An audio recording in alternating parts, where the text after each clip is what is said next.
La Universidad Nacional y el CINART S.A. presentan Una Mirada.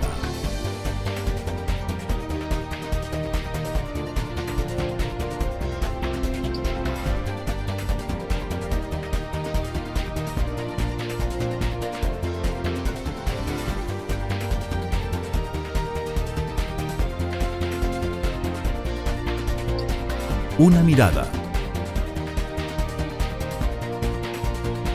Hoy,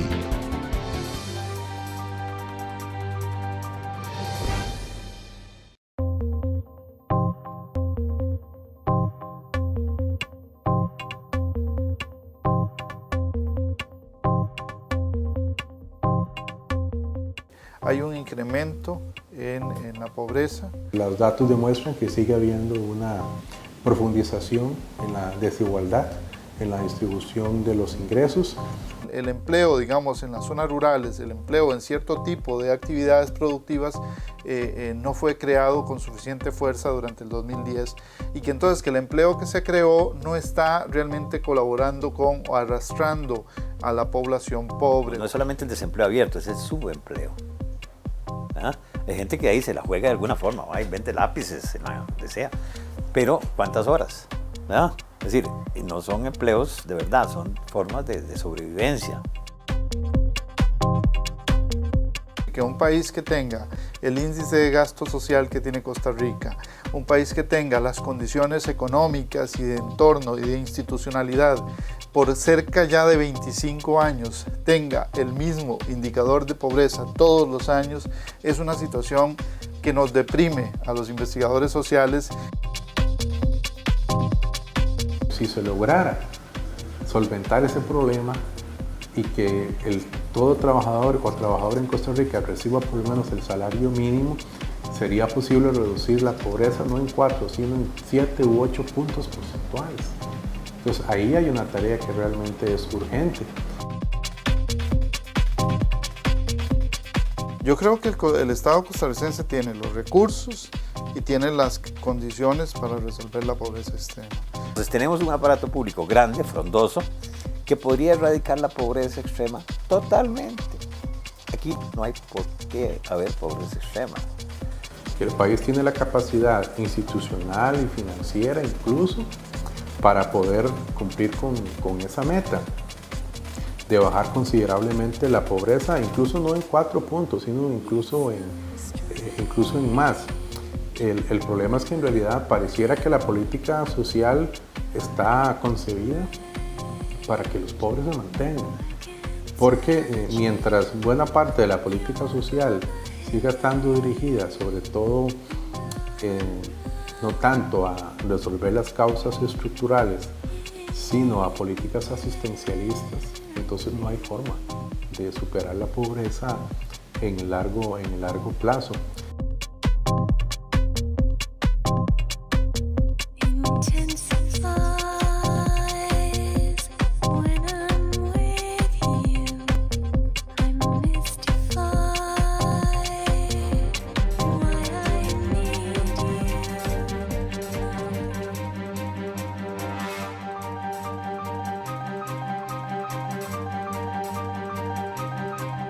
Hola, ¿qué tal? Bienvenidos a una edición más del programa Una Mirada.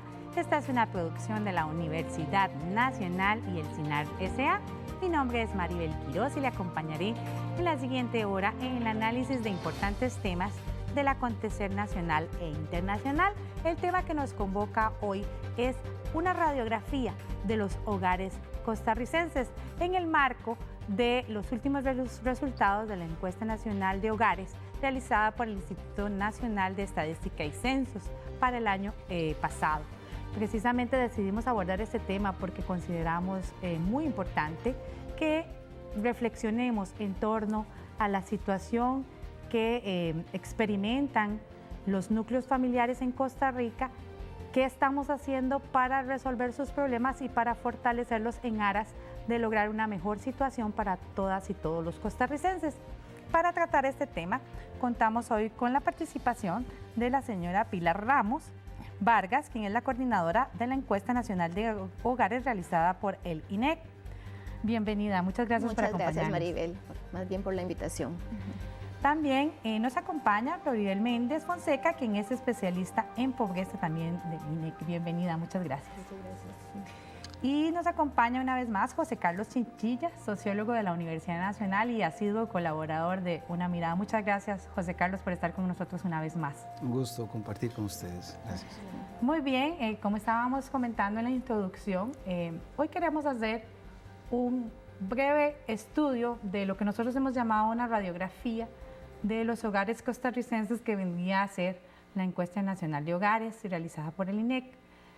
Inicialmente, un poco para que todas y todos comprendamos los temas tan importantes que vamos a desarrollar hoy en Una Mirada, me gustaría que ustedes me ayudaran a explicarle a la gente en qué consiste esta encuesta nacional de hogares y desde cuándo se realiza. Bueno, la encuesta nacional de hogares en realidad forma parte de un programa ya de larga data, digamos, dentro de la institución de realización de encuestas a hogares, pero inicia un nuevo programa en este 2010.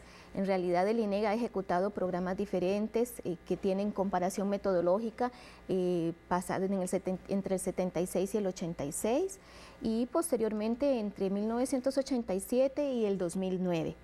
El 2010 inicia un nuevo programa de encuesta de hogares, que es una investigación que enfatiza las características demográficas de empleo, ingresos, pobreza, desempleo y otras características relacionadas con las condiciones de vida. Así que es una encuesta muy rica que posibilita no solo a la institucionalidad pública tomar decisiones y valorar cuál es el estado de la situación de las condiciones de vida, sino también incluso al sector privado para tomar acciones y los volúmenes de la población ocupada, sus características, sus capacitaciones. En ese sentido es una encuesta muy rica que realizamos de hace largo tiempo, pero que tiene ajustes metodológicos a partir de este 2010. Ahora, ¿cuál es el objetivo principal que procura la encuesta? ¿Para qué la realizamos cada año? Fundamentalmente la investigación es para la medición del empleo, el desempleo, los ingresos de los hogares y la pobreza. Sin que esto está transversalizado por otros ejes, ¿verdad?, que permite obtener relaciones o diferencias entre ciertos grupos, por ejemplo, grupos por sexo, por regiones de planificación, por zona, por niveles de ingreso, ¿verdad? Entonces permite transversalizar diferentes enfoques de acuerdo al interés o la especificación que nos interesa. Ahora, ¿cómo se hace la encuesta? La encuesta se realiza por muestreo, ¿verdad? Es una encuesta en la que se seleccionan aleatoriamente, de manera probabilística, los hogares que van a ser entrevistados. Es una muestra de un tamaño que se considera considerable. En el caso de la ENAO 2010 es una encuesta de alrededor de 13.440, distribuido en todo el país. Y que permite investigación por regiones de planificación y para las zonas urbano-rural. Se hace una entrevista directa en los hogares, ¿verdad? Nuestro personal entrevistador va al campo y realiza esta información. En el mes de julio, en el caso del 2010, fue realizada entre el 5 de julio y el 6 de agosto, y que en ese sentido permite esa radiografía a nivel nacional, ¿verdad? Yo sí quisiera enfatizar que a pesar de la larga trayectoria de encuesta de hogares, el cambio metodológico implica que hubo ajustes que hacen que del todo no sea estrictamente comparable con los indicadores que veníamos obteniendo. Uno de esos aspectos es, bueno, cambia la muestra, se actualiza, se amplía el tamaño de muestra para mejorar las precisiones estadísticas, o sea, obtener un poco mayor de confiabilidad en estas investigaciones. Se amplía la temática de la investigación del empleo y, por supuesto, que hay actualización de los parámetros de la medición de la pobreza, respecto a los cuales podemos detallarlo, ¿verdad? Entonces, en sí, este conjunto de aspectos hace que no sea comparable. Sin embargo, a nivel general, no es que del todo vamos a perder una serie, eventualmente se harán las investigaciones o los ajustes metodológicos para poder enlazar las series. ¿Cuáles son los principales cambios que usted mencionaba que se le hicieron? Y en la parte muestral, bueno, cambiamos el tamaño de muestra y reforzamos los tamaños de muestra en las regiones de planificación. Conceptualmente la parte de medición del empleo es muy similar, ¿verdad? Eso no se cambia de una manera drástica porque queremos mantener ciertos criterios básicos. Pero lo que sí es muy importante, uno de los principales cambios es que cambiamos la edad límite de investigación del empleo. Esta edad que usualmente se investigaba a partir de los 12 años, ahora es a partir de los 15 años de edad. Y eso hace que cambien los niveles, digamos, en las tasas de participación y las tasas de ocupación. Eso, digamos, es como de los cambios más notorios.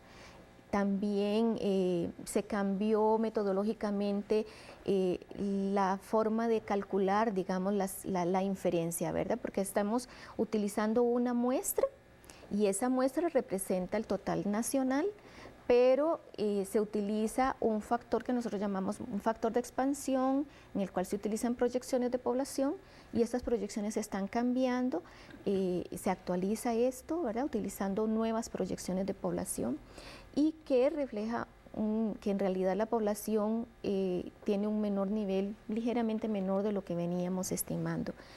Y dentro de los otros aspectos, bueno, se amplía la investigación del empleo y nuevos indicadores. Y por supuesto las actualizaciones en los parámetros de la pobreza, de los cuales Flori podría comentarnos ¿verdad? Con mayor propiedad. Sí, tal y como decía Pilar, a partir del 2010 comienza una nueva serie de la encuesta de hogares, igual comienza una serie nueva de la medición de la pobreza. Sabemos que para la medición de la pobreza en el país y dar el dato oficial año a año, el método que usamos es el de línea de pobreza.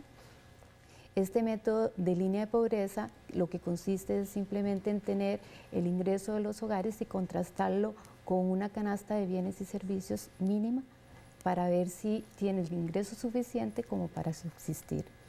Este método tiene tres componentes principales. Estos componentes, el primero es la línea de extrema pobreza que está dada por la canasta básica alimentaria, la parte no alimentaria, ¿verdad? Que son las otras necesidades, y el ingreso de los hogares.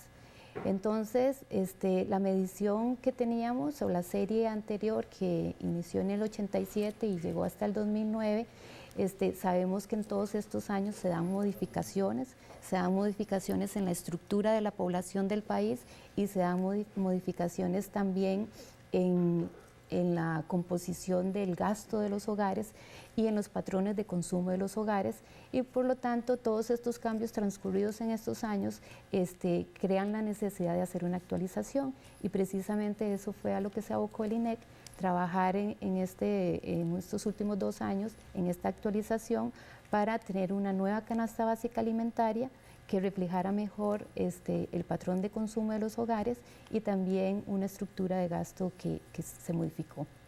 Ahora, ¿por qué es importante realizar este tipo de encuestas año a año? ¿Realmente nos pueden servir para orientar un poco, tomar esas decisiones para lograr el país que queremos?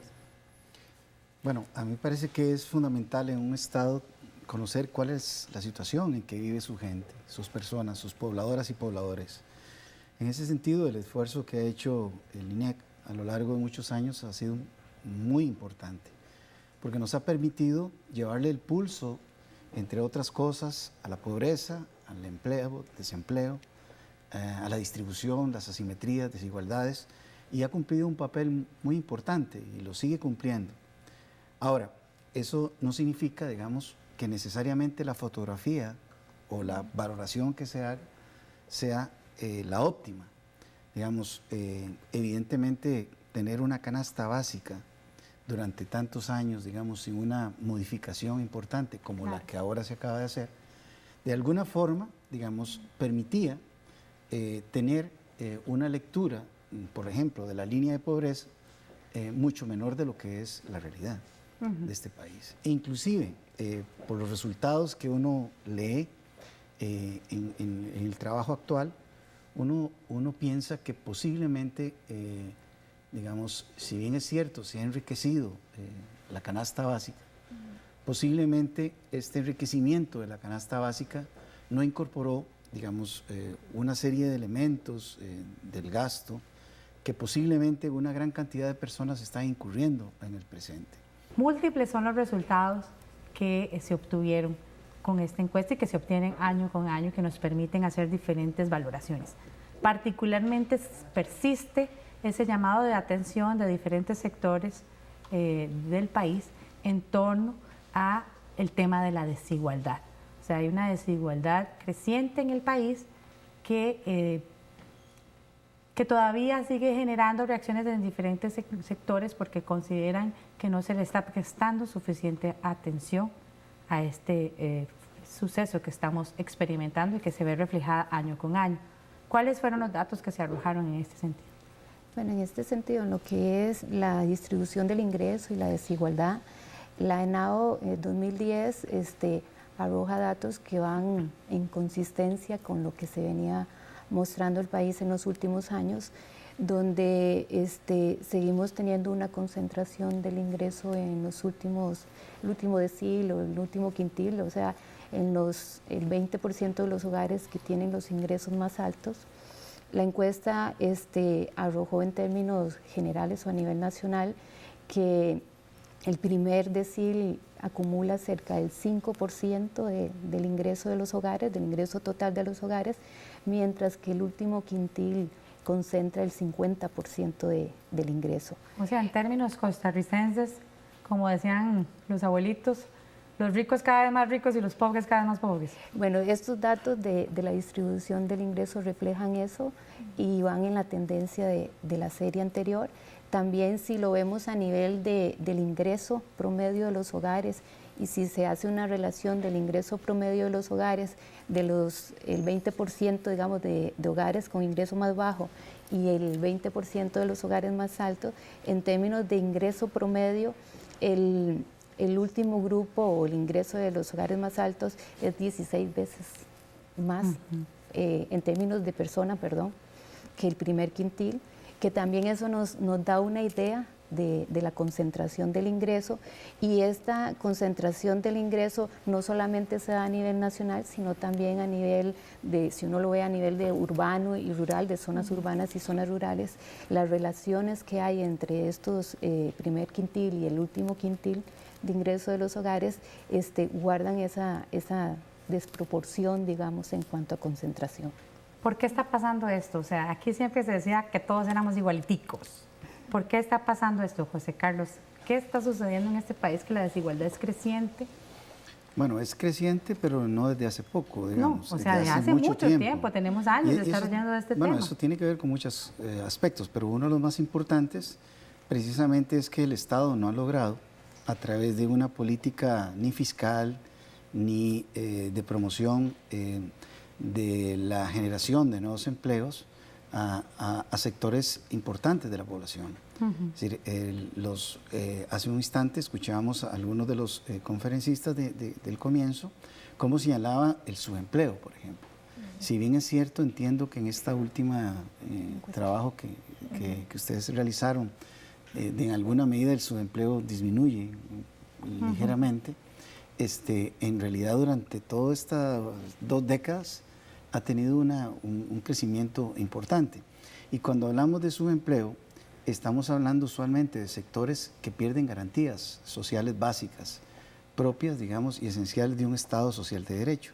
Entonces, en concreto, yo diría que esta desigualdad y esta asimetría se ha debido, entre otras cosas, a una política fiscal errónea del Estado, que por lo demás, con la nueva propuesta, pareciera que va a seguir en esa línea, en tanto que los impuestos indirectos no son regresivos, no son progresivos, sino más bien todo lo contrario, ¿verdad?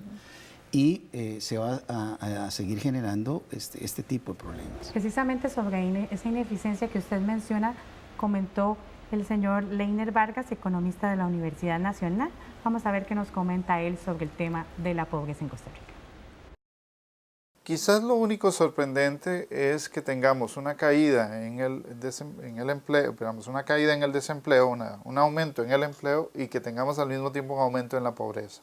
Ese es quizás el único dato que a uno le queda un poquito, digamos, distinto a lo que venía pasando, porque lo que mostraban las estadísticas en el pasado es que cada vez que teníamos un aumento en el empleo o una disminución en el desempleo, que es equivalente, tendríamos una mejora en las condiciones de pobreza.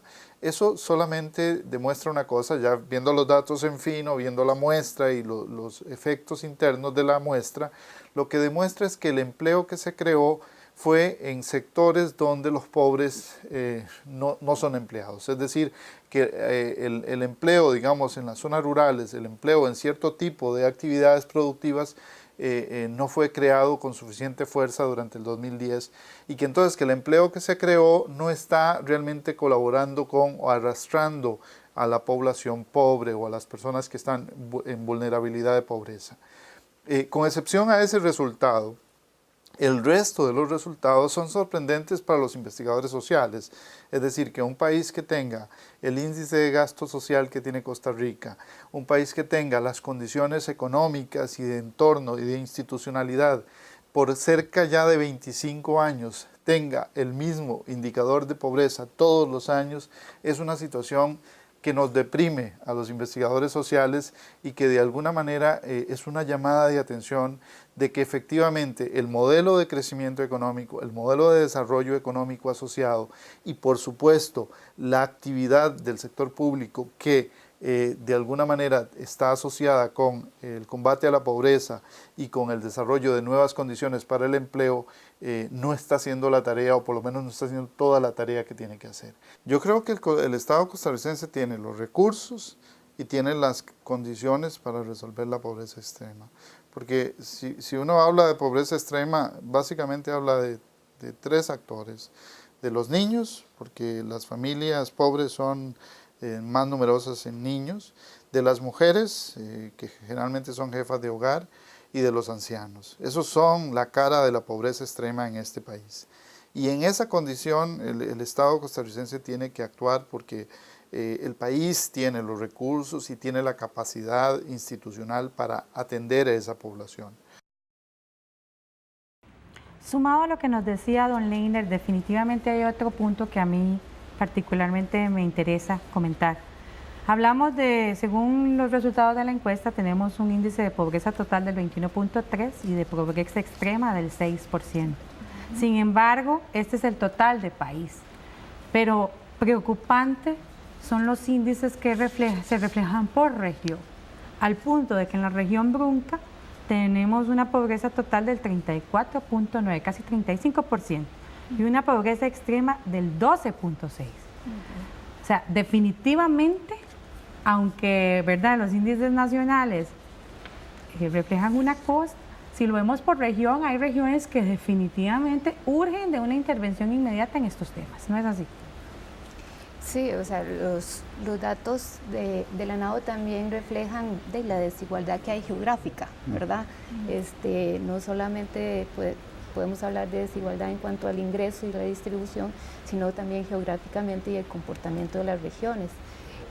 Un dato también que arroja la encuesta es precisamente lo que usted mencionaba, la región Chorotega es la región con el índice de pobreza más alto, y la Brunca, ¿verdad? La Brunca con un 35 y la Chorotega con un 32.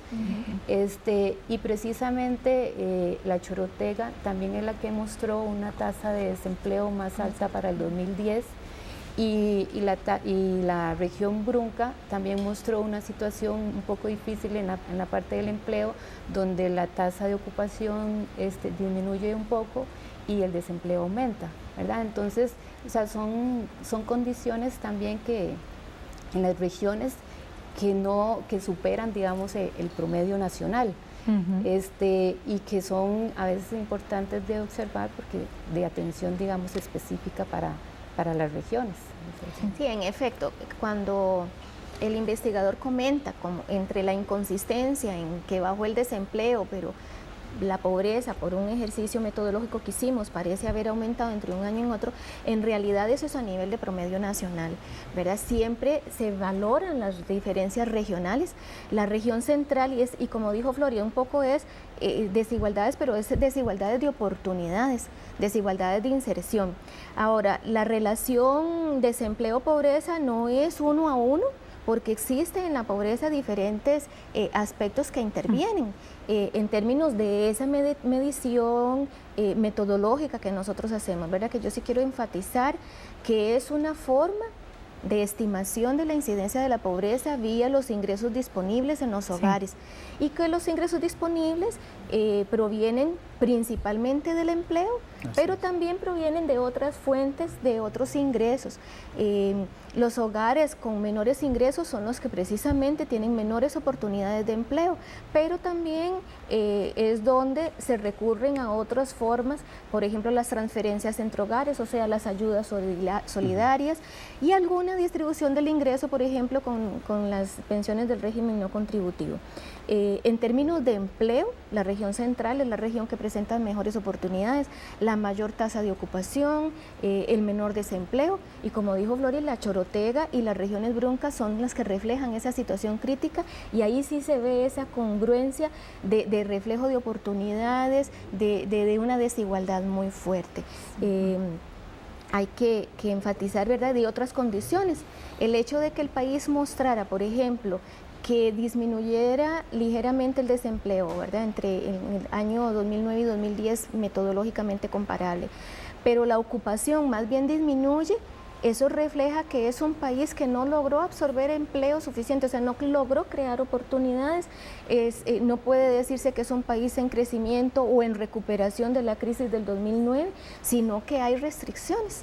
Hay restricciones y donde más bien la caída del desempleo podría no ser tan positivo, porque también cuando hay restricciones en las oportunidades laborales, la población se inhibe a hacer una búsqueda activa, y más bien podría presentarse el desempleo, lo que podríamos ser el desaliento. Las personas no buscan, no presionan porque no están las oportunidades. Y en ese sentido, el 2010 refleja un panorama bastante de vulnerabilidad, si se quiere, en términos de que algún factor otro que venga, alguna crisis adicional, otra vez nos vamos para abajo, una incipiente recuperación. Y en ese sentido, los hogares todavía no logran reflejarlo. Y bueno, y sí es cierto, o sea, seguimos ubicados en una pobreza histórica de alrededor del 20%, ¿verdad? Y no logramos bajar todavía eso. Pero definitivamente también hay algún problema estructural aquí, porque qué más movimiento, por llamarlo de alguna forma, yo no soy experta en la materia, que el que usted ve en una región como la Chorotega, digamos, no se traduce en mejoras significativas en la calidad de vida de la gente, puesto que es la segunda con un índice total de pobreza total y extrema más alto después de la Brunca. Sí, precisamente. Y el desempleo más alto. Y el desempleo también. Este tipo de trabajos, este tipo de estudios que se hacen, permite llamarle la atención al Estado costarricense. Exactamente. En tanto que su modelo de desarrollo, por ejemplo, como el polo turístico, fuente principal de ingresos y divisas del país, no necesariamente está cumpliendo con un plan que permita una redistribución de esa riqueza que se genera. Y este tipo de trabajo precisamente llama la atención sobre eso. Y es ahí donde no somos los cientistas sociales quienes tenemos que estar frustrados ni tristes, sino es la clase política de este país la que no ha tenido la visión y la claridad de poder impulsar un proyecto, digamos, que permitiendo, digamos, los procesos de enriquecimiento que le son consustanciales a este sistema que tenemos, también permita una redistribución de la riqueza y la generación de oportunidades de empleo, de calidad de vida en términos generales. Y creo que el trabajo en ese sentido aporta elementos importantes, ¿verdad? Precisamente sobre ese tema del empleo, que también viene asociado con este tema que estábamos analizando de la pobreza, consultamos en una mirada al doctor Henry Mona, economista y decano de la Facultad de Ciencias Sociales de la Universidad Nacional, sobre este tema, y esto fue lo que él nos comentó. El país tiene la capacidad institucional y financiera incluso para poder cumplir con esa meta de bajar considerablemente la pobreza, incluso no en 4 puntos, sino incluso en más. El problema es que en realidad pareciera que la política social está concebida para que los pobres se mantengan, porque mientras buena parte de la política social siga estando dirigida sobre todo no tanto a resolver las causas estructurales, sino a políticas asistencialistas, entonces no hay forma de superar la pobreza en el largo plazo. El caso más evidente para indicar este círculo vicioso es el tema del pago del salario mínimo. O sea, ya el mismo Estado informe de la Nación en 2 ocasiones consecutivas y el Ministerio de Trabajo han señalado que cerca del 40% de la fuerza de trabajo no recibe el salario mínimo. Entonces ahí hay un incumplimiento de la ley muy severo, que no siempre se explica por una debilidad de la economía, sino también por una falla sustancial del Ministerio de Trabajo a la hora de fiscalizar el pago adecuado del salario mínimo. Salarios que en muchos sectores apenas llegan a los 220, 230 mil colones mensuales. Como ha indicado el informe del Estado de Nación, si se lograra solventar ese problema y que todo trabajador o trabajadora en Costa Rica reciba por lo menos el salario mínimo, sería posible reducir la pobreza no en 4, sino en 7 u 8 puntos porcentuales. Entonces ahí hay una tarea que realmente es urgente y que corresponde a instituciones del Estado poder cumplirlas. El empleo es otro de los grandes temas relacionados con la encuesta nacional de hogares. ¿Cuáles fueron los resultados que se evidenciaron tanto nacionalmente como por regiones? Bueno, de acuerdo, adicional a lo que hemos comentado, en efecto, es un nivel de ocupación en el que más bien se refleja una disminución en la ocupación, esto es en el porcentaje de personas que lograron acceder a empleo durante el 2010 para ubicarse en el orden del 59%. Pero aunado a ello hubo una disminución del desempleo abierto, como también te había comentado, más o menos del 7,3% en el 2010, y en ese sentido este panorama donde baja la ocupación y baja el desempleo, eso no es halagüeño, ¿verdad? A pesar de la baja del desempleo, eso no es halagüeño, en el sentido de que hay ciertas restricciones. A nivel de regiones, dijimos, la región central es la región que tiene como las mayores oportunidades, con las tasas de ocupación más altas y el menor desempleo, y la Chorotega con la tasa de ocupación más baja y el desempleo más alto, y la Brunca también como otra de las regiones con mayores dificultades. Don Henry Mora comenta algo muy importante, y es en términos estos de lo que es adicionalmente el subempleo o ciertas restricciones adicionales a las oportunidades laborales. En efecto, uno de los aspectos que implica el querer estar ocupado, pero el querer trabajar más horas, el que no se estén aprovechando toda, digamos, la capacidad productiva, y que refleja en el 2010 que cerca del 11% de la población ocupada está afectada por subempleo por insuficiencia de horas. Y este subempleo igual se reflejan desigualdades en las oportunidades por sexo, ¿verdad? Las mujeres es del orden del 14%, mientras que los hombres del 9%. Además, ¿cómo valoran ustedes esto último que me acaba de mencionar? Eso, bueno, pues es una restricción ya estructural. Todavía no logramos obtener un mercado laboral ¿verdad?, de igualdad, ¿verdad? Y hay una desigualdad básica, hay regional, por zona y por sexo, ¿verdad? Y que muestra que no avanzamos igual para todos los grupos y no damos las iguales oportunidades.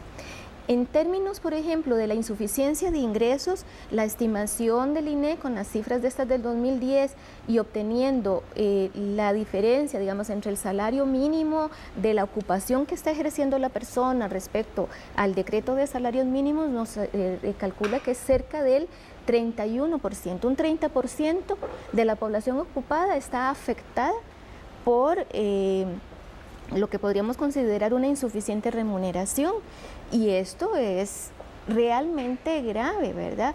En términos de decir, bueno, la población no le están pagando el salario mínimo de su ocupación a cerca de 1/3 de la población. Sigue llamando la atención que es definitivamente siempre las diferencias son marcadas entre el centro y la periferia. O sea, los indicadores para el centro del país, para la gran área metropolitana, la parte central del país, siempre son mejores que los que tenemos en las regiones. Aparte de lo que ya mencionaba don José Carlos del modelo de desarrollo, ¿qué nos está fallando? Que no logramos que esas oportunidades sean iguales y que los resultados de los programas, etcétera, etcétera, que se desarrollen en el país, no den iguales resultados aquí o en cualquier otra parte del país. Yo creo que hay un factor importante a considerar, y es que el sector de los servicios tiende a concentrarse, digamos, en el área más metropolitana. Y creo que el sector servicios tiende a ser, sobre todo en este tiempo de globalización, uno de los sectores mejor remunerados. Inclusive el Estado mismo, que absorbe más o menos un 15% de la población económicamente activa, resulta que genera una gran cantidad de empleo, y la mayor parte del empleo se concentra en las áreas más metropolitanas, en el gran área metropolitana, en el caso costarricense. Ese es un elemento. El otro es que realmente existe poca planificación del desarrollo, no solo del uso del suelo, sino también a la hora que se atrae capital para invertir, no se logra diseñar toda una estrategia que permita ir generando polos de desarrollo regional, que permita no solo más empleo, sino también una mayor necesidad de servicios, tanto estatales como privados. Pienso que son elementos que están gravitando, junto con un elemento que viene, que es un poco ancestral, atávico casi si quiere, que son precisamente las grandes asimetrías entre lo urbano y lo rural, que viene desde un tiempo casi que colonial, ¿verdad? Obviamente. Y eso todavía pesa en la historia nuestra. Sí. No hay una gran preocupación por el desarrollo regional, hay un discurso electoral simplemente, pero realmente los actos y los hechos de materialización de esos discursos quedan en el letargo del pasado. Y es incluso hasta contradictorio, porque hablamos de saturación de servicios aquí en el área central, pero no se promueve esa descentralización urgente, aunque sea, como ustedes decían, los centros más importantes de población a lo largo y ancho del país, especialistas solo para el área central, servicios elementales como los servicios forenses, por ejemplo, solo en el área central. Claro. O sea, algunos de ellos a veces se preguntan, bueno, si realmente es un asunto de recursos, es simplemente mera, como usted dice, media planificación de realmente procurar que se descentralicen ciertos servicios y por ende se pueda brindar mejores atención a los usuarios si se lleva a diferentes áreas del país, sino que todos y todas tengamos que recurrir siempre al centro del país para resolver a veces situaciones elementales. Sí. No sé, tal vez también con respecto a este mismo tema, hay tal vez otro elemento que no hemos mencionado y que creo que la encuesta también arroja datos importantes, y es con respecto a la educación y el nivel de instrucción de las personas. Sí. Solo como para poner un ejemplo en cuanto a los hogares pobres y no pobres, hay una diferencia de más o menos de 3 años en promedio de escolaridad de diferencia, que también eso es una limitación para incorporarse al mercado. Entonces vemos como los hogares en extrema pobreza tienen una tasa de desempleo de casi el 37%, cuando los hogares no pobres no llegan ni el 5% la tasa de desempleo. Pero sí hay una brecha ahí en cuanto a la formación, que también eso les impide incorporarse al mercado y como decía el señor, a ciertos sectores donde requieren una mano de obra todavía más especializada, ¿verdad? Y con ciertos requisitos. Sí, esos son como los otros datos importantes de la encuesta que también queríamos abordar aquí, porque normalmente se le da gran cobertura al asunto de ingresos, de pobreza, de empleo. Pero hay otros datos importantes, eso que usted mencionaba del índice, del nivel de educación, el número de miembros de la familia, a mí me llamó poderosamente la atención, el asunto de la jefatura de hogar. ¿Cuáles son esos otros datos que podríamos recuperar, que también son importantes de discutir? Sí, siguiendo siempre en este grupo, digamos, vulnerable de pobres y no pobres, en cuanto a jefatura, también se nota una diferencia donde en promedio el porcentaje de jefaturas femeninas es del 33% en los hogares no pobres, y si lo vemos en los hogares de extrema pobreza llega hasta un 39%, ¿verdad? Entonces donde se ve que estos hogares ya se van caracterizando, también como usted mencionaba del tamaño, tenemos una diferencia casi de un miembro entre los hogares pobres y no pobres, que tal vez puede sonar poquito o insignificante, pero ya una persona más de dependencia en promedio es bastante y pesa en el presupuesto y en el mantenimiento del hogar, que son como indicadores adicionales que se tienen, ¿verdad? Que uno los puede visualizar y nos ayudan a caracterizar estos hogares o grupos más vulnerables, y lo mismo lo podemos ver si lo analizamos a nivel de la distribución del ingreso, vemos estas diferencias en estos indicadores. Otro es el de la dependencia económica, ¿verdad? Donde también hay una diferencia de casi más de una persona, ¿verdad? En los hogares pobres, que depende económicamente de otros, por la composición, donde sabemos que estos hogares tienen un porcentaje fuerte de niños o personas dependientes, ¿verdad? Sí, en efecto, o sea, se sigue reflejando y reforzando que hay concentración de oportunidades. O sea, el país tal vez en algún momento apuntamos a la mejora de los servicios, a la extensión de la educación, el saneamiento, la cobertura en general de la electricidad es alta, la cobertura de dotación de agua básica y todo, pero nuevos servicios, quizás por ejemplo el del internet, todavía, ¿verdad?, no está aquí reflejado, pero el internet sigue siendo apostado a esa inversión nueva, esa inversión tecnológica y todo, concentrada en las áreas urbanas. Y cada vez en los modelos de desarrollo de los últimos 25 años es probable que vayamos apuntando más a esa inversión, tanto en la parte pública como en la parte privada, y que tengamos diferencias en oportunidades, por ejemplo el rezago entre los grupos o las brechas en los grupos en la educación según población, de grupos de ingresos, sea esas diferencias que señala Floribel, ¿verdad? Entonces, es un asunto que en efecto de manera conjunta se muestran desigualdades, y Costa Rica tiene que retornar a esa distribución social, a esa inversión social, y que invite, porque en efecto probablemente el sector privado apunta a la concentración. O sea, no es lo mismo poner un supermercado donde la concentración de la población pueda tener una densidad de 1.000 habitantes por kilómetro cuadrado o más, a aquella donde la densidad de población no llega ni a las 10 personas por kilómetro cuadrado, ¿verdad? Por kilómetro cuadrado. Entonces, esos polos, es apuntar a un país que crezca, porque eso mismo genera también motor de desarrollo, en la medida en que haya mayores capacidades, mayores oportunidades, hay más capacidad de consumo y reactiva, ¿verdad? Ahora, no es tan simplista, yo no quiero que se vea como tan simplista, son muchos mayores aspectos, pero sí es cierto que mostramos Uno de esos aspectos que usted menciona, lo mencionó el planificador social Miguel Sobrado de la Universidad Nacional, quien habló con una mirada sobre la importancia de favorecer la capacitación de las y los costarricenses a lo largo y ancho del país para superar la pobreza y otros problemas sociales que nos aquejan. La familia tiene que ser atendida como una unidad. No basta darle la beca, avancemos. El padre tiene, o la madre, jefa de hogar, tienen que aprender a montar su propia empresa porque ya no hay empleo suficiente para ellos. Vea usted en la encuesta de hogares la cantidad de, digamos, no es solamente el desempleo abierto, es el subempleo. ¿Ah? Hay gente que ahí se la juega de alguna forma, va y vende lápices, donde sea. Pero, ¿cuántas horas? ¿Ah? Es decir, no son empleos de verdad, son formas de sobrevivencia lo que esta gente tiene. Entonces, formalmente no están desempleados, pero en realidad están desocupados, ¿verdad? Entonces, usted necesita que la gente aprenda a trabajar para los nichos internos de mercado. Mire, puede hacerse una empresa con cualquier cosa. En las experiencias que nosotros hemos tenido, bueno, es simplemente aprender a pintar uñas, manicure, pedicure, hay turistas que están llegando, ¿verdad? En la misma comunidad se requieren estos servicios, ¿verdad? El proyecto se llama Germinadora de Empleos, Empresas y Proyectos.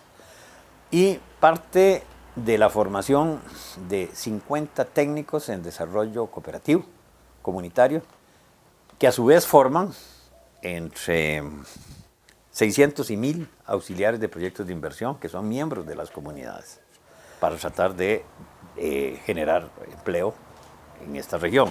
Y hay toda una propuesta para extenderlo a las zonas fronterizas, especialmente a la zona norte, para hacer, y el ministro está impulsando esto junto con el movimiento cooperativo, junto con Senecop, con ACOP principalmente. Ese entrenamiento se llama metodología de capacitación masiva. Es de Clodomir Santos de Moraes, un brasileño, tiene ya casi 40 años de haberlo desarrollado. La primera vez se aplicó, por cierto, en Honduras en la reforma agraria de los años 70, donde se formaron 1.064 empresas, ¿verdad?, cooperativas, asociativas, ¿verdad? Bueno, aprender a producir para el mercado es una técnica que implica de hacer un estudio de las necesidades externas, de lo que le gusta a la gente que compra, ¿verdad?, los requisitos del mercado.